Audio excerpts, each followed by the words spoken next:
vai visu teicināti ieņemt vietas, lai mēs varam uzsākt. Tā skaitā ir tie cilvēki, kas mums pieslēgušies attālināt. Mani sauc Viesturs Celmiņš, es esmu VEFRESH inovāciju kustības vadītājs un kopā ar Rīgas domas digitālo aģentūru, kā arī Maltas inovāciju ekosistēmas attīstītājiem, mēs vadam projektu IPROMO, kuru fokusu mērķis ir sekmēt inovāciju ekosistēmas attīstību. Kāpēc šī mazliet neparastā situācija? Mēs runājam par inovāciju ekosistēmu un vienlīdz mēs runājam par inovāciju iepirkumiem. Kādēļ? Kontekstam vairums no jums, kas strādājat inovācijās, jūs zināt un esat lietas kursā, ka uzņēmums attīst produktu pakalpojumu un pienāk kāds brīdis, ka viņš vēlās viņu pārdot. Tā ir medaļas viena puse. Medaļas otra puse, ka mums ir pašvaldības, publiskais sektors, privātais sektors, kas gribētos kaut ko iegādāties inovatīvu. Ja? Kā mēs sakam, mēs risinām šodienas problēmas ar rītdienas risinājumiem, nevis šodienas problēmas ar vakardienas risinājumiem. Šobrīd situācija valstī ir tāda, kad iegādāties inovatīvu produktu vai pakalpojumu publiskā sektorā ir ļoti grūti. Bieži vien tik grūti, ka tas vienkārši nenotiekās, vai tad, kad tas notiekās, tas ir tik sarežģīti, ka tie, kas to ir darījuši, atsakās par to runāt pēc tam publiski. Jā, situācija ir tik grūta. Un kāpēc tas ir būtiski? Jo mēs sakam, ka mūsu valsts, kā zinām, atziņas no mūsu publiskā sektora, ka mēs gribētu, lai mūsu valstī attīstās inovatīva ekonomika, eksportspējīga ekonomika, ja skaidrs, ka inovatīvas produkts ir eksportēt vienkāršāk. Bet problēma ir tāda, ka jūs veidojat inovatīvas produktus vai pakalpojumus, jums viņi ir jāpārbauda, vai viņi strādā. Neviens Čehijā, Vācijā, Polijā, Zviedrijā no jums nepirks, ja viņi nestrādā. Bet, lai viņas notestētu, jums bieži vien ir nepieciešams pietiekoši ilgu saskaņošanas procesu, certifikāciju un tā tālāk. Nerunājot par pašu iepirkšanas vai šajā gadījumā pārdošanas procesu. Un šīs kompetences trūkst gan privātajā sektorā, gan arī publiskajā sektorā. Tad kā tad mēs iegādājamies inovatīvas produktus pakalpojumus? Vai tie būtu lokālie, vai tie būtu arī ārvalstu pakalpojumi? Jā, mums neobligāti jāpērk ir, kā vecos laikos Dienvidslāvu uzvalku. Mēs pērkam tas, kas mums ir nepieciešams. Nu, lūk, tāpēc šis projekts, ko mēs sākām šo tēmu jau cilāt 23. gadā, raugoties no tās perspektīvas, kad ikdienā uzņēmumi, ar kuriem mēs strādājam, gan LMT, gan TET, gan Elektrum, gan arī jaunu uzņēmumu, kur bieži vien viens cilvēks pilda 3 lomas, atstās pie šiem stikla griestiem. Ja? LMT ir ļoti grūti produktu pakalpojumu pārdot publiskam sektoram, kurš bieži vien attiecas uz mobilitātes jautājumiem. Jaunu uzņēmumu tas ir vēl grūtāk. Ar ko es ar to gribu pateikt?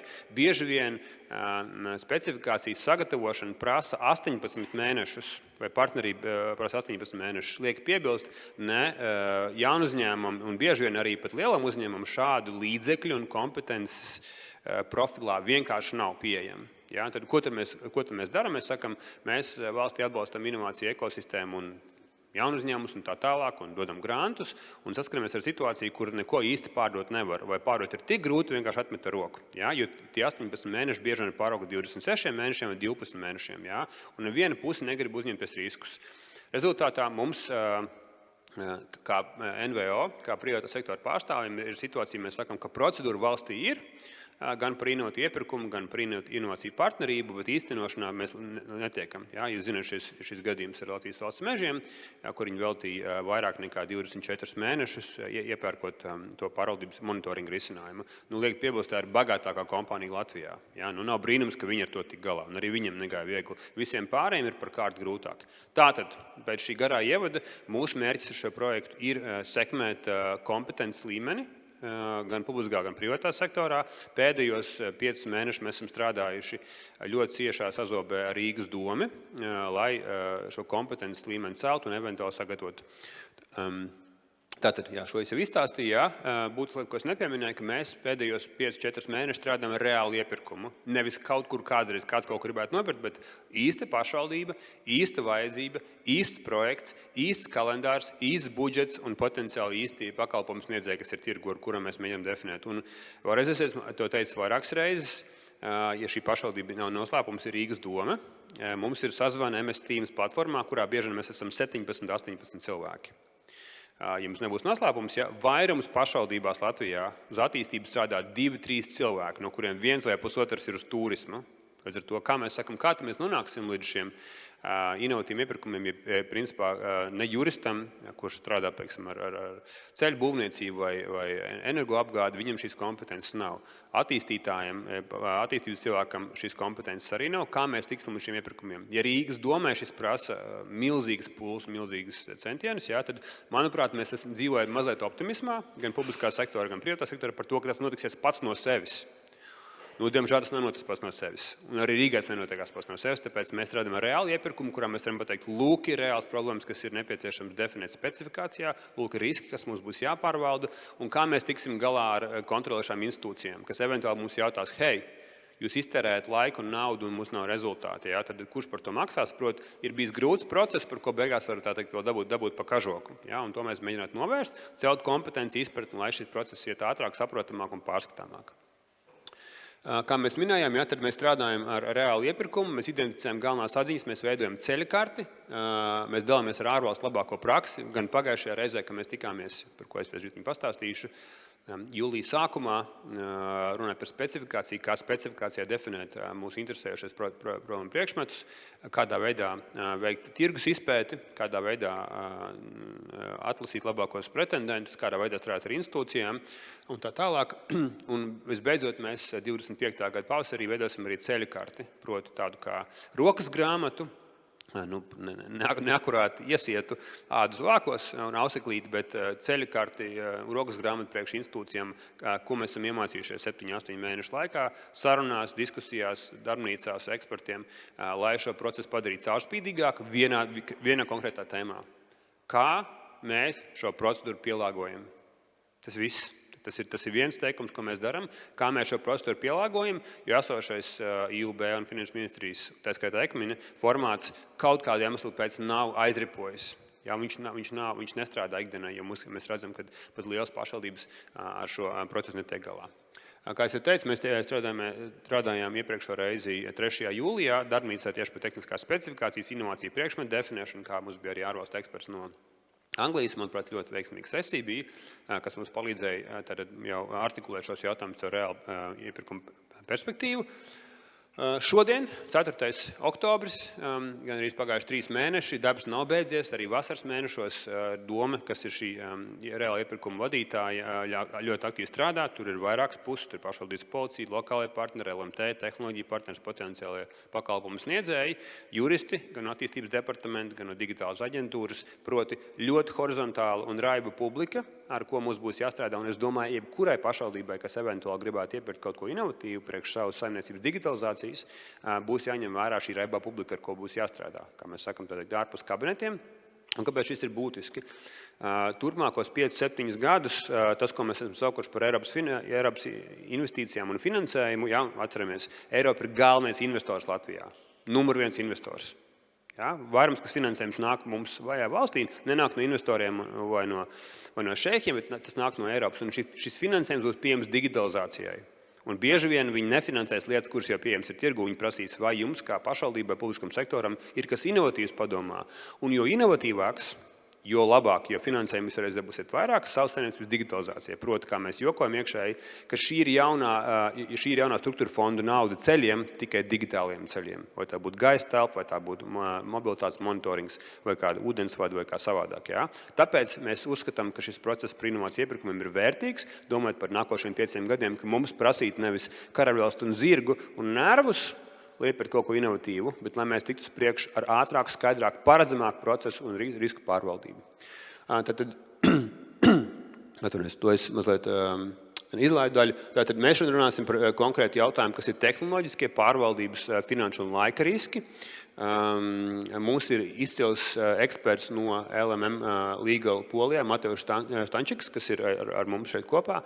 Mums ir pieejams arī tulkojums, tā kā visiem, kuriem ir izaicinājums ar angļu valodu, droši izmantojam. Arī man izaicinājums angļu valodā šis ir, tā kā es tā arī knapi turos līdzi šajā tēmā, kurā viņš mēģinās adresēt riskus, ko mēs rūpīgi un centīgi, paldies Edgaram, Hansē un Lainē, pēdējo 2 mēnešu laikā esam identificējuši kā svarīgus, atvainojos, inovāciju iepirkumu kontekstā. Šie riski redzēti, izrunāti arī ar Mateušu. Viņš viņus adresēs pakāpeniski prezentācijas laikā, pēc kuras mums būs arī 15-20 minūšu diskusija, kur jums būs iespējas šaut asākās bultas Mateušam par to, kādā veidā mēs definam inovācijas, kādā veidā mēs pārvaldam riskus, laika, tehnoloģiskos, finanšu, kontrolējušu institūciju riskus un ko nozīmē risku vadība un tā skaitā darbs ar institūcijām. Ja, manuprāt, ļoti vērtīgi, praktiski pielietojami, piezemēta, pragmatiska saruna. Izmantosim šo laikoloģi, esam aktīvi. Ja, manuprāt, šī ir laba sesija, kur mēs varam pastrādāt. Un esam aktīvi arī jautājumu uzdošanā. Kā es teicu, droši sakiet jautājumu latviski, es pārtulkošu, lai mēs esam sapratuši, lai mēs varam šo sarunu uzturēt maksimāli piezemētu un praktiski mūsu vajadzībām. Tas ievads no manas puses viss. Kā es teicu, mēs strādāsim kopā ar kolēģiem no RDA, lai pēc šīs norises mums būtu arī labs kārtīgs apkopojums, jā, lai mums nebūtu viss tikai savās norisēs, kā arī, protams, būs pieejams arī ieraksts. Ja, bet, kā es jau teicu, izmantojam šo laiku maksimāli aktīvi. Tā kā tas no manis viss. Paldies. Aicināsim priekšā mūsu nākošo runātāju Mateusz Stańczyk, SMM Legal. Mateusz, the floor is yours. Aplausos studijā, kolēģi. Ne tikai viens roka. Thank you very much. Thank you for the invitation and having this opportunity to be in Riga, which shared a lot of history with Poland, the same strategies, the same opportunities which we have in Poland. So I believe that a part of the language, which is a very big barrier between our Poles and you people from Latvia, we have a matching culture which can be transmitted to you through our experiences and what I want to show you also. I was invited to talk about the risks in the innovation procurement, but we're going to have to also think about other aspects, so operational, legal ones, and I have kindly ask Viesturs to interrupt me to make a discussion afterwards, like a more broader approach toward this problem. But I also kindly invite you to interrupt me to ask questions. If something is in your specific interest, please tell me. I'm gonna develop more on it. So the key question: why I was invited to this place, why I'm talking to you, why you should listen to me. I'm an advocate with 10 years of experience post-university, 7 years in job. I was working multiple years in innovation procurement for the Polish National Agency on Research and Development. Higher, okay, the micro higher, okay. Last 7 years was mainly doing innovation procurement, specifically PCPs. It was my day, my night, my dreams. Sometimes my wife told me that I should not look at the buses or at the biogas stations because I was thinking all the time about innovation. It's what can be done. We have done together with the National Center for Research and Development around 12 pre-commercial procurements. So it's an innovation procurement outside the directive. It's for research and development specifically. We have tried to do one innovation partnership, which is strictly under the directive. It's very hard. It was huge, 2 billion zlotys budget, €500 million. It didn't happen, actually, because we have faced too much risks in the end. And the strategy presented by the National Center for Research and Development, co-created by us, received an award from the European Innovation Council for the concept, for the output, and for what has been done. So what is your targets in this innovation procurement? To cut the ribbon, to drink champagne, to have a success in the end, because you want to create a specific system which is going to work for the society, for your city, but you have to have a cutting point, which you have to, this is your target to, think to the specific point in time which you want to reach. And you have to think who you want to invite, how you want to present this success, and how it should look like. And it's also determining how you're going to work on the project. We should talk from the beginning on the very basis because, as Viesturs told me, you're not having at the moment a specific approach towards the procedure itself. So what are the three types of the innovation procurement in general? So we have the pre-commercial procurement. It's strictly for research and development. Mainly services. Additionally, it's possible to have some small supply, small construction as a pilot, as a demonstrator, as a prototype. but you're not having the system fully implemented. You have the public procurement of innovative solutions.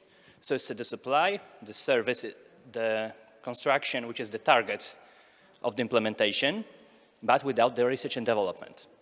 PPIs are main implementation solution, the most simple one, if you have this innovation near to the market. So you have a problem, and you know that somebody is thinking about a solution, and it doesn't need a much more work on research development than just the final phase on the introduction of the product to the market. And the third part is the innovation partnership. So you have both the research and development, you have the implementation within one process. And the most important thing, that it's a very complex procedure under the public procurement rules, and it's very hard to achieve. What are the advantages of pre-commercial procurement and innovation partnership? Because in public procurement, you can have just a simple open procedure, normal standard procedure as you like buying cars for the municipality. Public procurement of innovative solutions can also involve like competitive dialogue, so the restricted procedures, but it's a normal procurement. You have many experiences in spending monies under those schemes. But it's the innovation partnership and the pre-commercial procurement which are the sole ones who enable you to have multiple contracts with multiple suppliers for the same thing. You are perfectly aware that you have a public procurement, you have the procedure, many offers, but at the end, you have one contract. And this causes a lot of risks, which we're going to talk about later in the presentation, which can be mitigated if you have multiple suppliers. You are dividing the process into phases, and you're cutting the wrong ones and choosing the right ones. So the choice of the procedure is essential for mitigating many risks, but on the other hand, innovation partnership and pre-commercial procurement are much complex within taking into regard the preparation. It takes much longer. So, Mateusz? Yes, please. Can I come back to the last slide, please? Previous slide. I'll take the advantage of having a mic here, so I'm going to cut it out.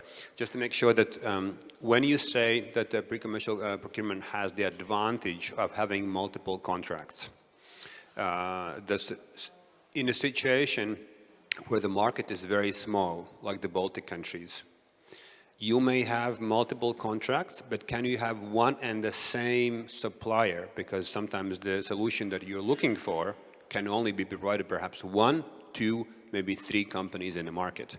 So if we divide it up with several contracts, can this be, one company that supplies each of them? Please note that under the normal procurement rules, like the open procedure, competitive dialogue, you can divide the procurement into parts, yes? But each part is separate. So for example, it's a simple solution. You have like services of the roads in the city. So you're making part. This part of the city is one procurement, this part is the second part, etc. It's not the same thing. The innovation partnership and pre-commercial procurement enables you to have different suppliers, contractors, for the exactly same thing, to do the exactly same job. Because it's a problem also with regard to the public finance. I believe that you have quite similar public finance approach because it also comes from the European rules how you should spend money. That normally you cannot like make 2 companies to construct the same site, the same road, for example, because it's not efficient, yes? And those procedures enable you to show that it's efficient because it's innovation, and you want to have different contractors which are working on the same, but creating different solutions. So for example, creating a different software, which is giving you the answers to the same problem, but in a different way. Is it clear for the moment? Okay, so that would require that there, in fact, that if I was a municipality, I would do market research, and I would identify that there are, in fact, 3 or 4 suppliers which can supply me with a solution that I'm looking for. But the way they're supplying that is significantly different from each other, so that I could justify the choice of the PCP. The technical dialogue, the consultations with the market are essential at this point of time. I do not know what is the stage of the preparation of your procurement. Have you launched the technical dialogue? But it should be done as soon as possible, even if you're just at the concept stage of your preparation of the procurement, because you will receive many input from the market, because as you told me, you're a small market. It's obvious. You had a great opportunity because it's an innovation. Everybody likes an innovation and running for innovation procurements. But on the other hand, you have a great barrier, which is the Latvian language. I probably consider that the whole procedure, documentation, etc., will have to be in Latvian. And we also face it in Poland. So we had a discussion if it's possible, for example, to favorize Polish innovators in Poland in procurements. And the answer is no. Yes, it's against the treaty rules. But there's a quite simple solution to make it in practice more narrow, because we only introduced the Polish language. And there are fewer contractors on the market, international ones, local ones, even from the CEE region and Baltics, who can do the procurement in Polish. And the Latvian is also limiting the scope of the market by itself, yes, because as you are perfectly aware, large companies within a short time cannot engage Latvians to work on the project, for example, yes, because they will not keep the timeline for the project. And answering your question, we're going to talk about this in the competition risk issue, how to solve this and how to manage this, okay? Okay, thank you. Are the concepts clear for you, the procedures, the types? We can develop on this during the further session, in the discussion. I have received from you the metrics of risk which you have created without the developments of how you manage them and how you describe them, and I want you to rethink them. The first thing is that the scope of the risk is much broader in the innovation partnerships. Many are very specific, very small, very operational, that most probably will not occur. But the problem is that, and the most funny thing in the innovation procurement, that the technology itself is not the problem. You will be shocked when you're going to ask the market if they can create a novel solution which is very ambitious, and the market will answer, yes, we can do it. It's not the problem. The problems are very small issues like financial stability and the liquidity within the project from the contractor side, the informations, the inflow of the information between you and the contractor, or the project manager himself. The second thing, I would like you to rethink about the risks, that you should not align them within the scopes of risk, the types of risk, governance risk, technical risks, but the directions from which you'll face them. So you have to think about the perspective of the entities, of the persons who are going to generate this risk. The main risk, it's obvious, is the procurer himself. His team, his capabilities, his status, who's raising many, many problems. If it would be like not a Riga municipality under public financial rules, it would be much simpler. More risk can be taken by the heads of the office, but your state is also creating much more risks.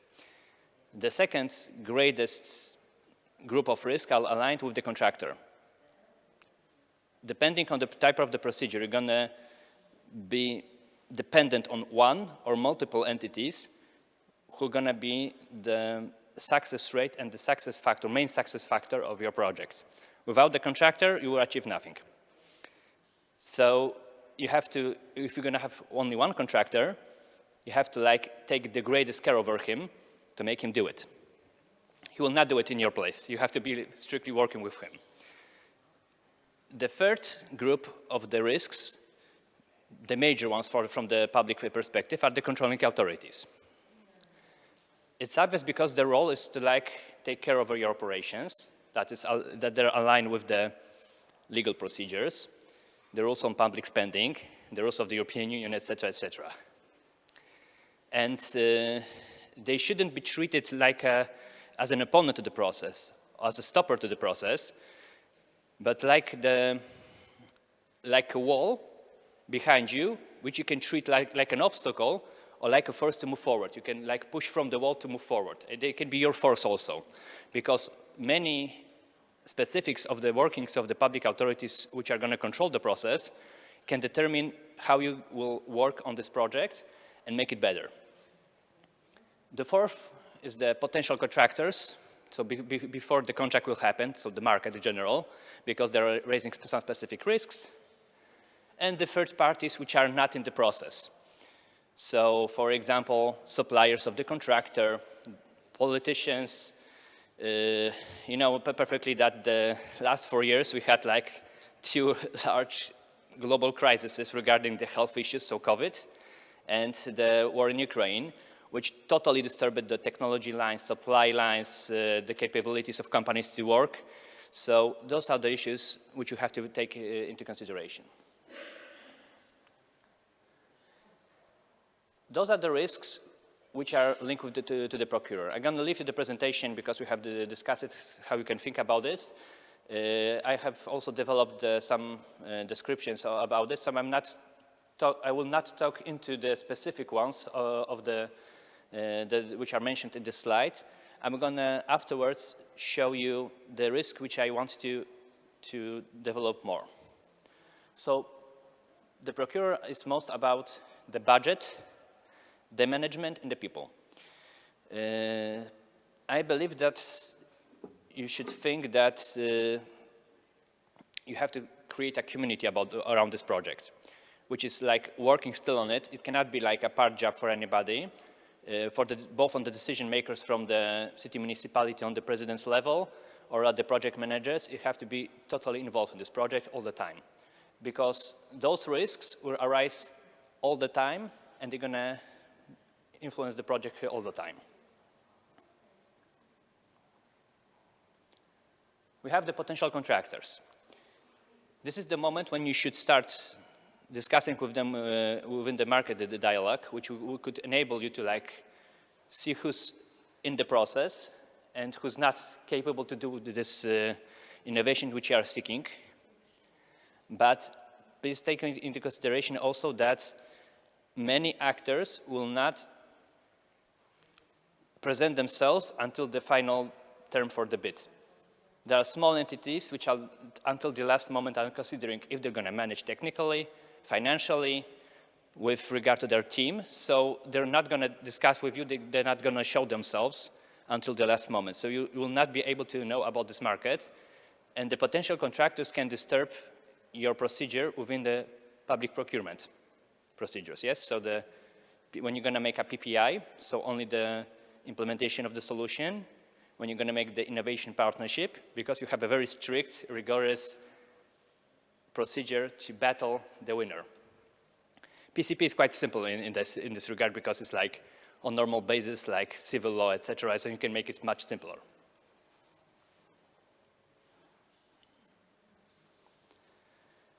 We have the contractor, who is your best friend and worst enemy in this exercise.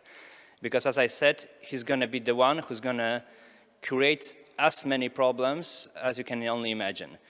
When I talked to Aya before the workshop, I told her that for 7 years I had like continuous work on different projects from the concept phase through from the phase of the procurement itself and the execution of the contract. And like many times I had a phone call from the director of the program, which was handling like multiple PCPs, like a dozen of them. And he called me and said, Mateusz, the problem for today is, and 95% of the problems were linked with the contractors.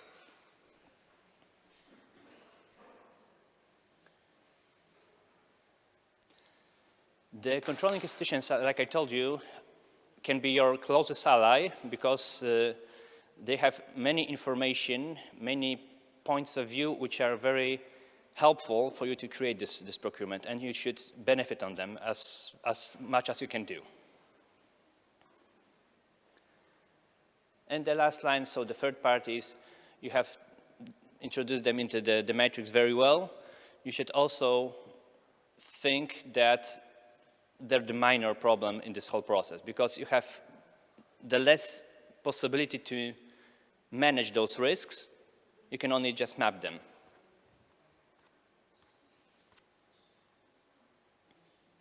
Let's talk about the specific risk and how to solve them.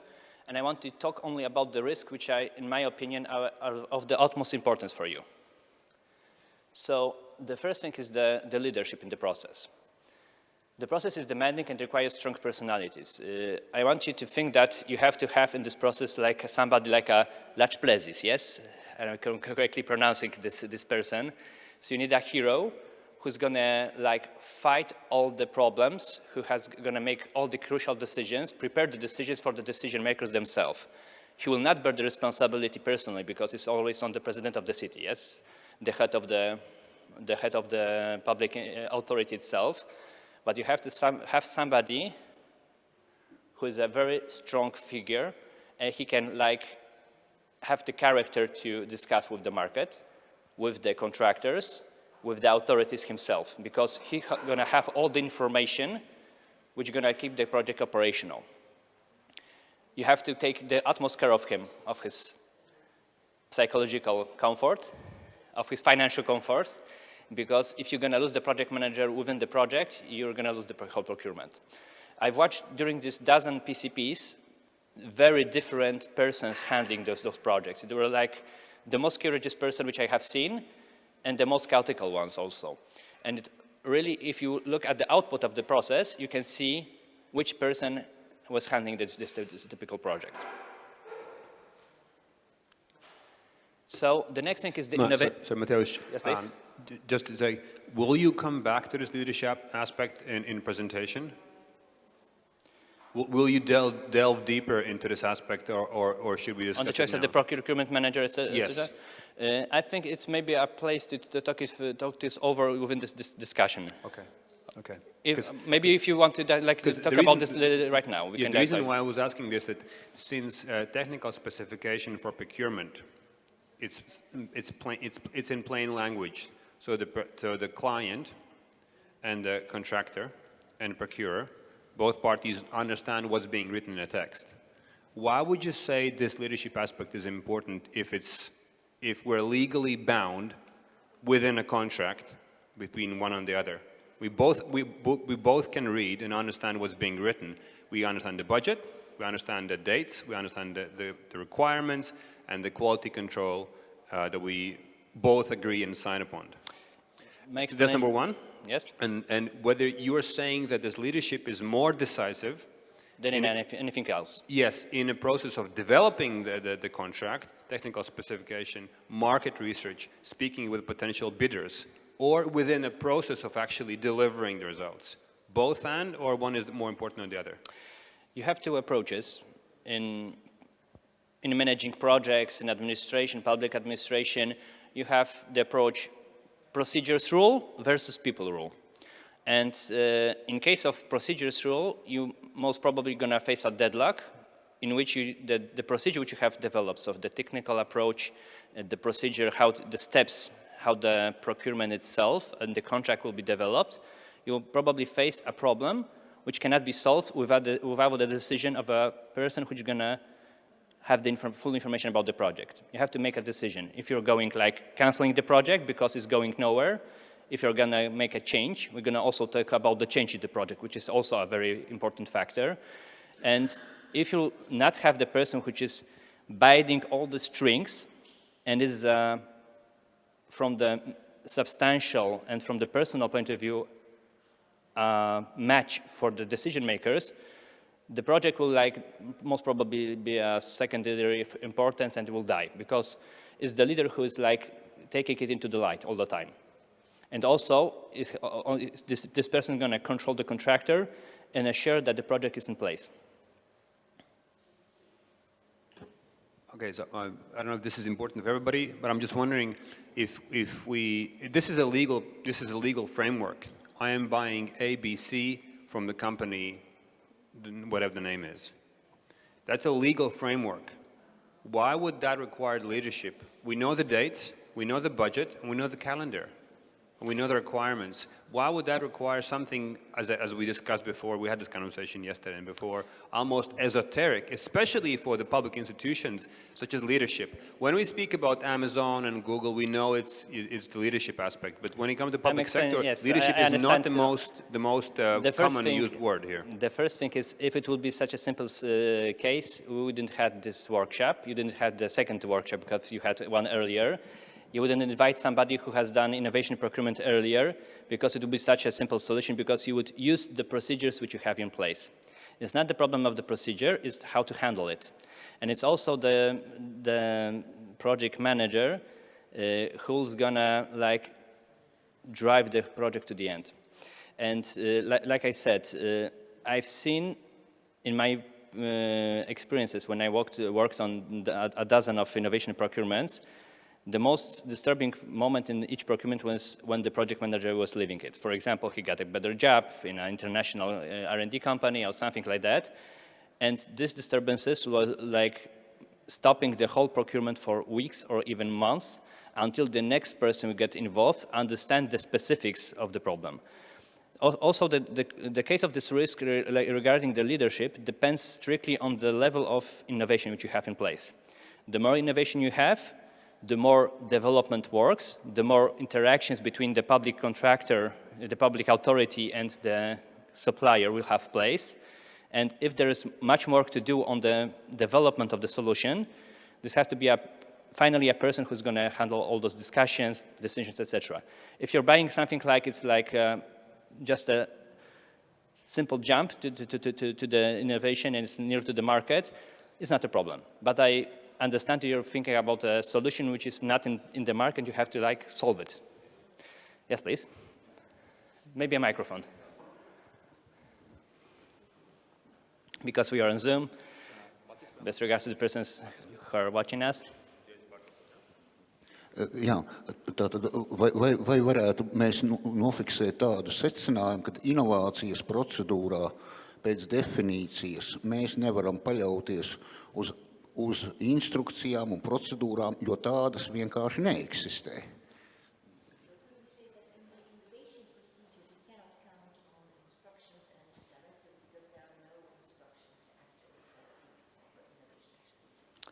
No, there are. And the procedures are your safeguard, are your map, how to reach the target, and are of the utmost importance with regard to the controlling authorities, which I'm going to tell you afterwards.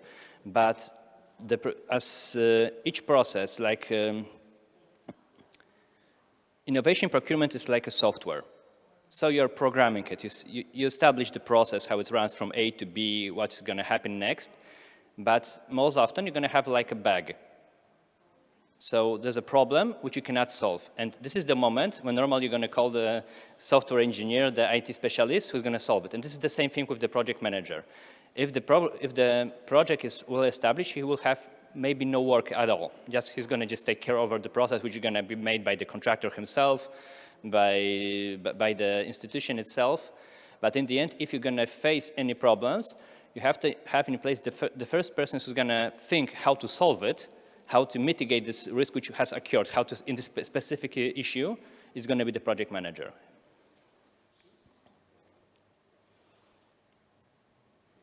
Thank you. Can we go further?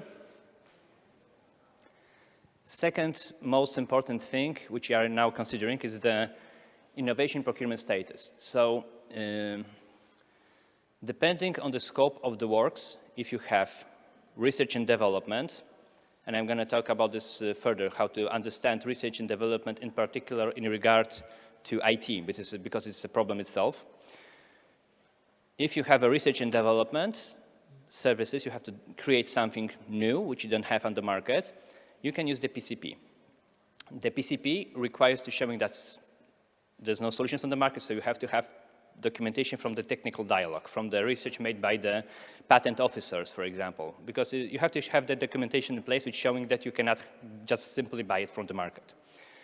This procedure, like I told you, is giving you much advantages. You're outside the procurement directive, outside this very formal approach, and enables you to have multiple contractors. But you have to, at the beginning, show that the innovation will have place. And what is most important, you are making the assessment at the moment when you're launching the procedure, the procurement. So if somebody will tell you 3 months after the contract was signed that there's a solution on the market, you can say, we are safe because we have verified it earlier. Also, the innovation partnership also requires to have innovation in place. If you're, in case of the PPI, so the normal procurement, you can choose the competitive dialogue or the other restricted solutions of the procedure if you show that you're going to buy an innovative solution which is defined in the procurement directive. I also advise you strongly to put in the documentation of the procurement itself, like the story behind the procurement. So what is the reasons behind it? What was the output of the dialogue? What is your vision? Because the documentation of the procurement will be the point of reference for any controlling authorities afterwards. Any questions against the procedure? We have talked about it earlier. So the stated issue. This was one of the ones which was not covered by your risk matrix. So from the beginning, each transmission of finance between the public authority, municipality, and a private entity involves potential state aid.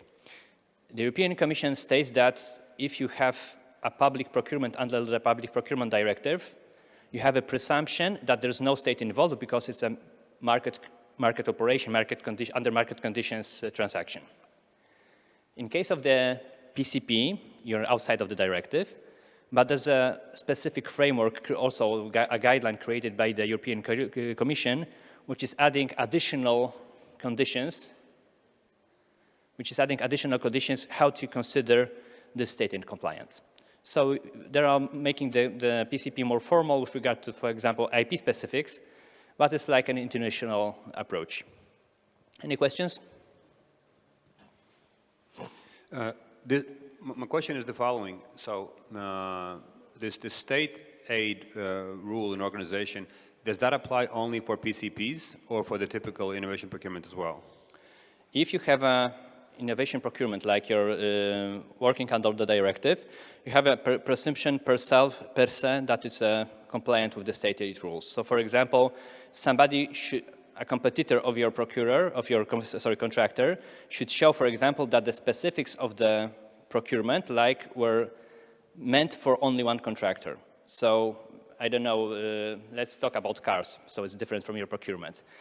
If you're buying cars, it's always treated per se under public procurement as compliant with the state aid, unless you're going to make such a description that, for example, the sign on the car has to be like a cock, which is the sign of Skoda, for example. Yes, this is the other side who has to prove under the normal public procurement procedures that somebody just aimed to favorize a specific contractor. So as long as you're not targeting or directing your procurement towards a specific contractor, then you're abiding by the rule. Is that correct? Yes. If you have the procedure under the Public Procurement Directive, you have the safe haven of the procedure itself. If you're making the PCP, there are additional rules created by the European Commission, but it's also showing that it's also a safe haven, so a point of reference showing you that you can, if somebody, for example, from the European Commission approaches you and tell you, you have made a procedure, you have only one contractor, there was no other bids in the procedure, so it's stated, and you're showing, no. We have published the documentation in advance. We have made a white publication in the European journal, so that the TED communication. We have set the rules of IPs according to your guidelines. Let us go, and you're free. So this is to say that in the event when we have done our due diligence, we understand that there's a likelihood that there will be few bidders or only one bidder. It's okay. Under the PCPs, we should not be afraid to go ahead as long as we create our documentation in line with the regulation. In other words, it's not in typical scenario, having one bidder per procurement is either suspicious or worse.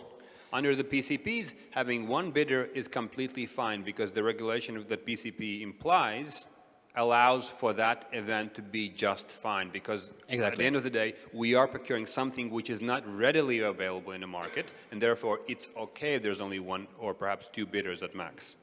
So this is strictly linked, the state aid issue is strictly linked with the competition issue, because, as I said, in the public procurement procedures, you will not have this problem as such, because you have this presumption.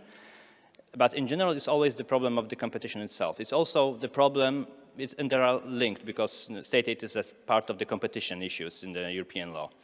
So take into consideration what you have asked me, yes? So do you have also the problem of competition in the normal procurement? So the technical description of the subject of the procurement has to be created and as under specific rules of the public directive. I believe that you also have specifics in your Latvian law, which are showing how you should describe the description of the procurement. So it has to be like not using specific technologies which only one entity has in its place, yes? Unless it's justified. So to avoid this problem, because you are facing that it's a more business operational problem, that you want to have a solution which most probably like several or even one entity on earth has in place to solve it, yes? So to avoid any risks with this regard, to be safe, to not be like treated as a entity who has trespassed the rules of competition or state aid, first of all, you have to make a wide consultation with the market, which you should have place right now, that you're going to have an ex-ante assessment showing you that, like, who is doing it, what are the capabilities, what are the solutions, and it's showing you how to create the specifics of the description of the project. Secondly, I strongly advise you, because it was a great argument in our PCPs. We were publishing the procurements in the European Journal, like for the normal procurement. Yes, it's a more simple notice, but we have made that EU-wide publicly available that we are making such procurement. The simplest description and also the term for the bids is very important. Yes, you cannot launch a innovation procurement, for example, with 7 days to make the bid. I know that you have strict deadlines, that you not have much time for it, but this is the specific moment when you had to at least 21 up to 30 days, depending on the procedure, leave for the market to prepare themselves, to make the bid, and to show that you have made this open for competition for the whole market. I have more questions, but we have to go on, because Yes. we also need a coffee break. So we have to go on. Thank you. Next issue is the attitude of the controlling authorities. So interpretation on legislation, on specific rules on European funding, because I believe that you also have some rules how to make approach towards the procurement with EU funding, etc. And you have like multiple institutions. In our procurements in Poland, we had in place possibly, and actually in the end controlling the process. The European Commission, the Polish Ministry for Regional Development as the managing institution for the European funds, the State Treasury as the audit institution, the General Audit Institution, the highest audit institution in Poland, the Anti-Corruption Office, etc., etc. So it was like dozen of institutions involved in this process who are like visiting all the time the process and asking questions. And to avoid anything which can disturb the process, you should lead them. So you have to give them the best answers, and the best answers are to describe the whole process in advance, before you're going to launch the procedure. If they're going to ask you why you have done it, you're going to say, we have it in the contract on page 14 that in case of, we're going to do this. This minimizes the questions. Secondly, you have to make the best points of reference, the best practices in place. So for example, if you're making a PCP, you should have some reference to the PCP communication of the European Commission from 2007, yes? Because the European Commission, as a non-legislative document, presented a vision of PCP. They showed how it should look like, and you're showing we're making it according to the best practices. Third, you should have in place very well described change procedures. We're going to talk about this also, the specifics of it, but as you are perfectly aware, the Public Procurement Directive requires to enable changes in the contract only very few conditions. So the limited value of the change, if it was described in the documentation, if it cannot be foreseen because, for example, like a factor like a war, like a pandemic, etc. So there are very limited possibilities under public procurement laws to do it, but you can describe them in the documentation. If you're going to like make a wide list of possible changes, for example, if the contractor will like face a problem considering the weather conditions, because like there are unforeseen problems, storms in the testing procedure, we can prolong this because, etc., yes? Or we can add additional money, or we can change the contractor to do something like this. So 3 points. Well-described documentation of the procurement, everything what you can put in place, which you can put in place.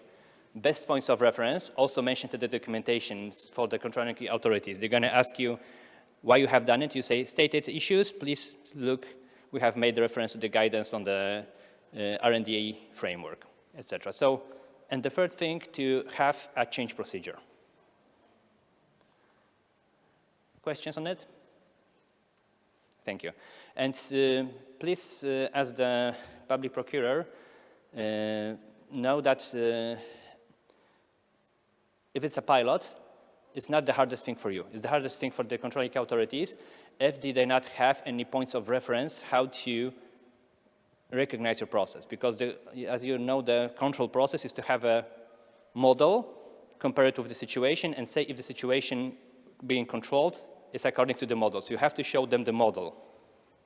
It can be either legal models, so from the public directive, from the guidances of the international institutions, from the precedents from other countries, or the documentation itself, if you do not have any other points of reference, so you have established in advance how it should look like, so you have created by yourself the model.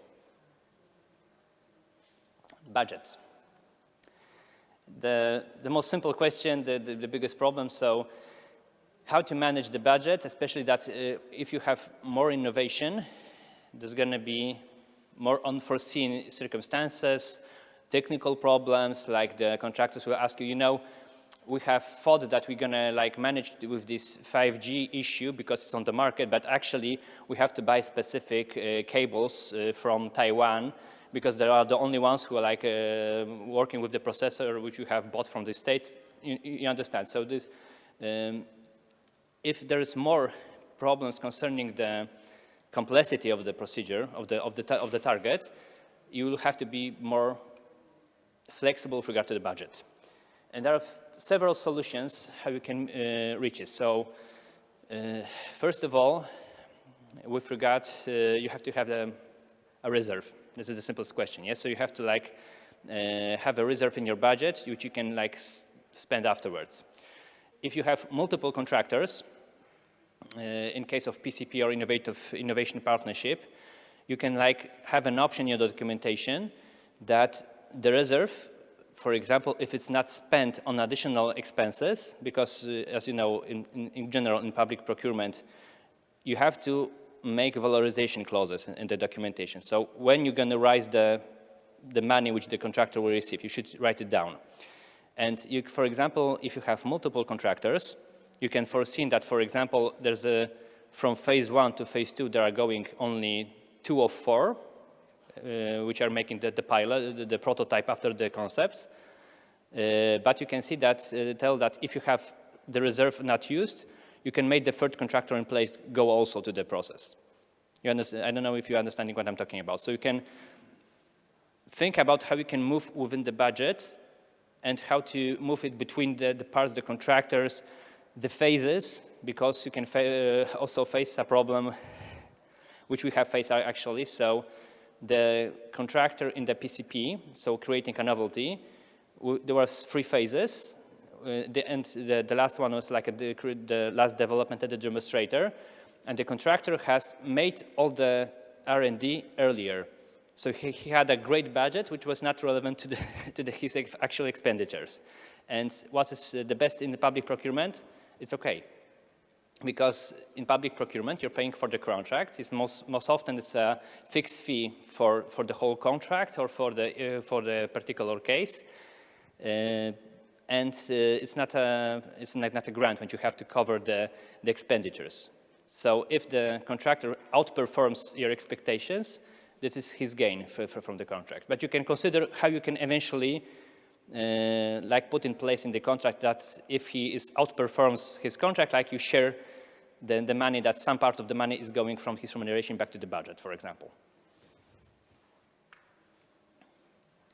Any questions with regard to the budget? Contractors' financial liquidity. This is also one of the issues which we have faced the most, because when you are having a specific procurement, which is like tailor-made for your problem, most often it's not going to be the huge international institutions who are going to say, okay, you have 4 drones considering at the moment. Yes, like we're not making a team for 4 drones. It's a too small project for us. So most probably it's going to be the SMEs who's going to approach the project and who's going to make you proposals to do it. And what's the problem with SMEs? No additional funds, no additional cash.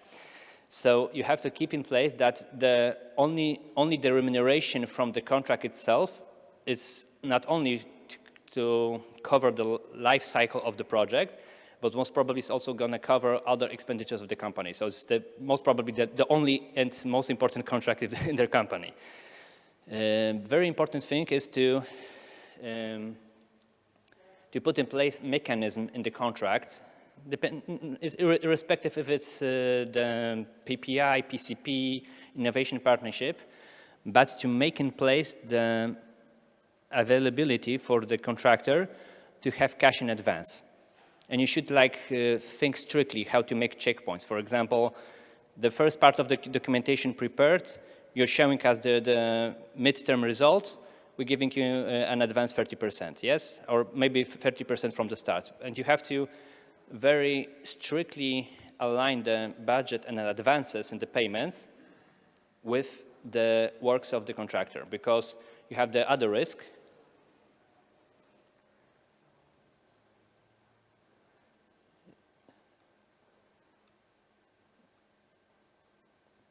Oh, it's drop off my presentation, pardon me. So the problem is the return of the funds. So if the contractor will mismanage the project, he will not achieve his targets,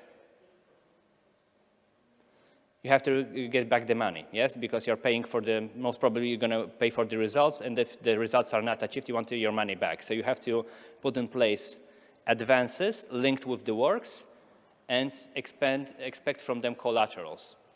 With regard to the collaterals, it's very important to have the collaterals measured to the size of the company, because most probably they're not going to have bank guarantees, securities, real estate to be secured. So it's better to have multiple small advances with small collaterals than to have one big and very expensive collateral from the contractor. Testing beds and environments. We have discussed this before the start of our workshop, that you also have some problems with aligning the process, the timeline, the environmental conditions, the meteorological conditions with what do you need. So this is also the thing which is one of the hardest in the whole procedure. So if you want to have the novel solution, if it's either fully developed into the procedure as a PCP, or you're just buying a thing which was close to the market, so you have a public procurement of innovation solutions, so just asking for the supply, the testing beds, the testing conditions should be strictly considered if it's meeting your expectations to the final product. But you also will have problems because most probably, as in your case, I believe is going to be the issue, you have to align it with for example, the preparation of the product. So if you cannot test the product because it needs certification at some point of time in the real environment, so drones in the air, please consider if there are any spaces where can it be tested without certification, or if you can test it in closed areas on a smaller scale earlier. Yes, so make the testing aligned with the development process, and to expect that the system is tested earlier, but within a closed conditions. For example, to have an artificial facility like this with sand, water, and to have the drone only tested on a small scale if it's like meeting on this early stage of development, is meeting your expectations. Justice issues, lucky losers is a mechanism which we have also discussed with the controlling authorities, that if you're making a procurement for innovation, it's not only the price which you are expecting, but also the output of the technical solution itself. So you want to have the best technical solution for your problem, to be the most ambitious, the best technically, the widest capabilities of the solution itself. And you're going to expect that the bids in the procurement process, or eventually within the contracting of the competition between the contractors, if you have multiple on the contracting side, is going to be the best one. So it can outturn that the solutions are good enough from your point of view of your expectations, but are lesser than the bids. So for example, they said that the drone can have a range of 50 kilometers for 8 hours. You needed 6 hours and 30 kilometers, and in the end it's like 40 kilometers and 7 hours. So it's better than your expectations, but lower than the bid. And you should tell them, okay, it's not according to the contract, because when you're having the contract, you have the effect which is aligned from your expectations and the bid itself. So you should put in place some mechanism into the contract which enable you to downgrade to your minimum level the expectations from the contractor, and to rethink how to make it as a competitive solution. We called it, we have introduced two mechanisms. The first one was the so-called technological margin. So we told that the contractor can have 5% lower output of the product than he put it in the bid. It was like a sharing of technical innovation risk between the contractor and the public authority, that we are paying for the solution itself the full price, even if it's a little bit worse than the solution itself.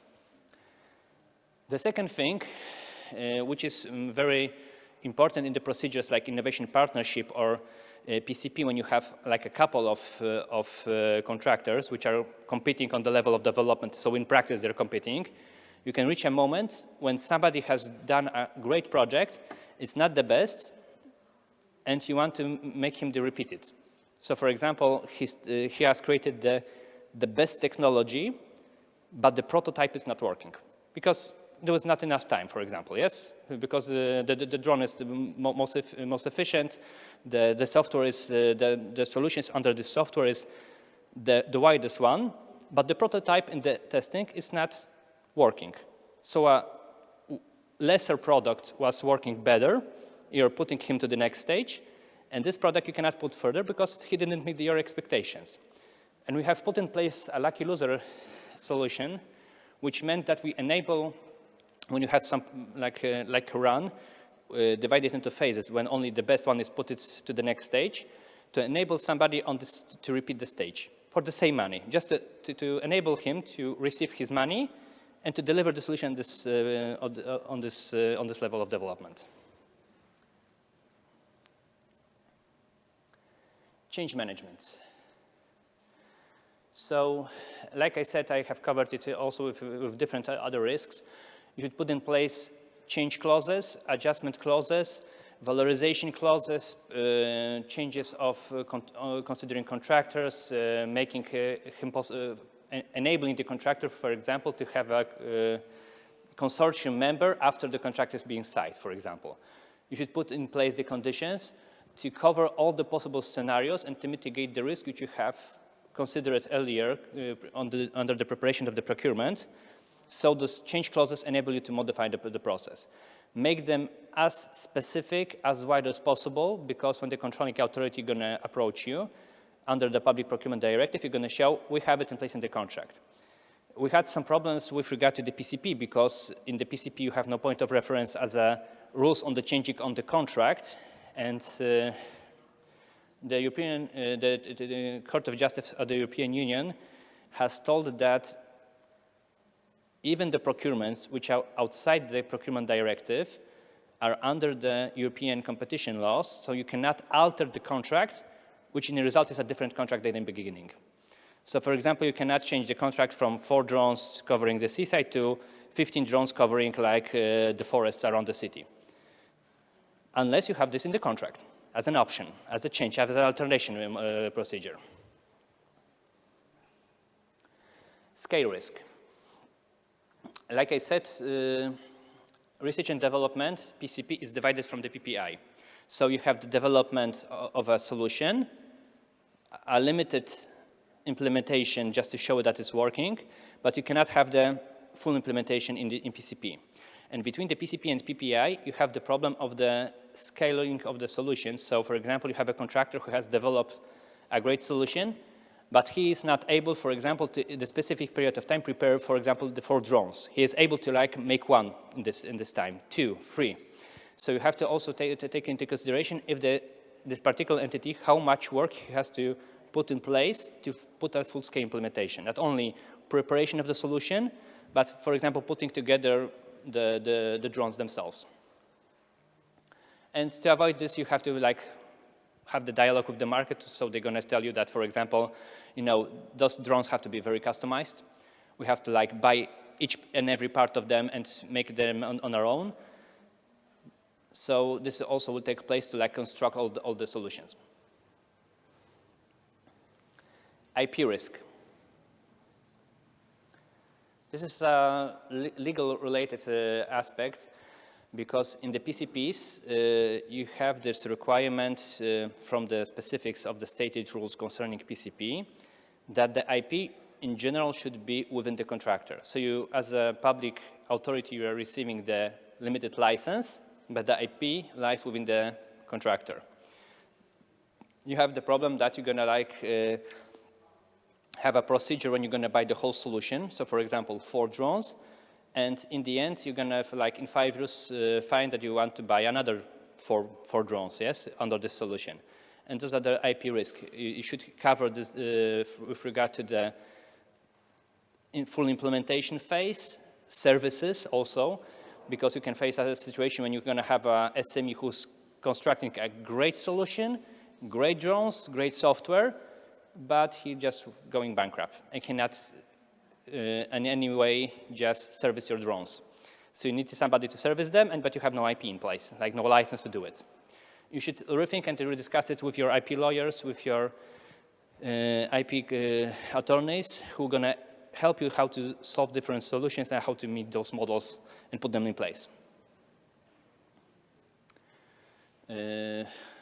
Also, one situation we had a problem after the procurement. We had a procurement in which the contractor delivered the solution.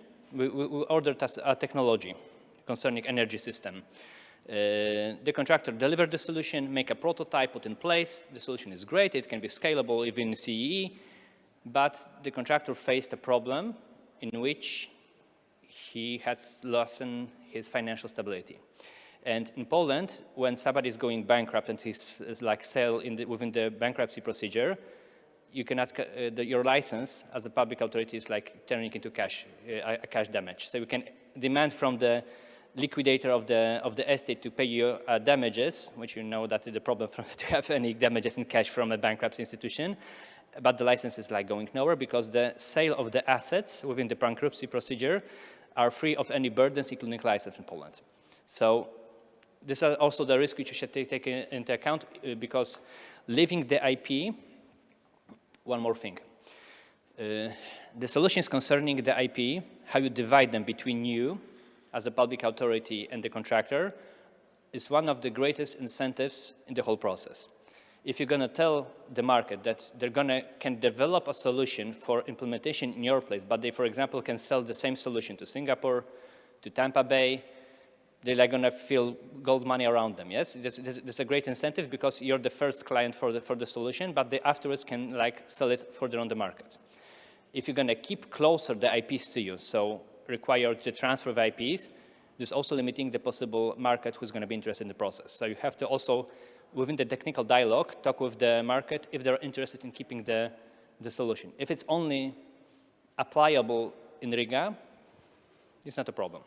if it has wide potential, and I believe that the solution has wide potential, you should think that the contractors will expect to have the IPs on their side. So the licenses, all the conditions linked with this should be put in place in the contract.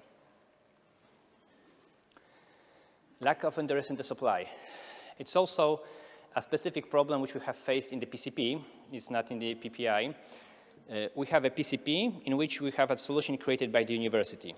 The solution is great. It was concerning a specific technology concerning water, but the university was not interested in wider implementation. So from their perspective, they have finished the project, received the remuneration, patented it, and they're not willing to service the product further, the demonstrator. They're not willing to make further implementations, etc. So this is the issue which you have to also bear in mind, that you can have a problem, especially with institutions which are like R&D institutions, that they cannot have the capabilities or interest in the further implementation of the product. So they're going to deliver the first batch of the products, but afterwards they're going to if you're going to launch another project in next years to develop the program, they're going to say, we're not interested. You have to also develop the project from the beginning for the next time. Public trust. So best practices, wide publication, transparency, taking the best experts on board, having a good project manager, wide publication. These are all the solutions to make this process the best. And also, you should take in consideration and tell everybody that in the end, you can fail. And everybody's talking about this. This is the problem with the public sector in Poland. I believe that's the same in Latvia, that there's no space for failures in the public sector. If a public authority officer is failing his project, he can expect controls, police, etc., but not understanding. So you should also put in the procedure itself, in the communication from the beginning, we have an ambitious project, and it can fail because we are doing everything to avoid it, but it's a normal situation in innovation that you can lose all the money and have no effect in the end. Process malfunctioning.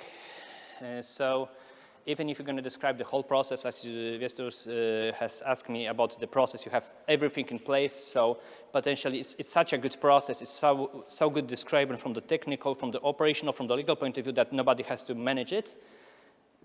In the end, it can turn you to nowhere.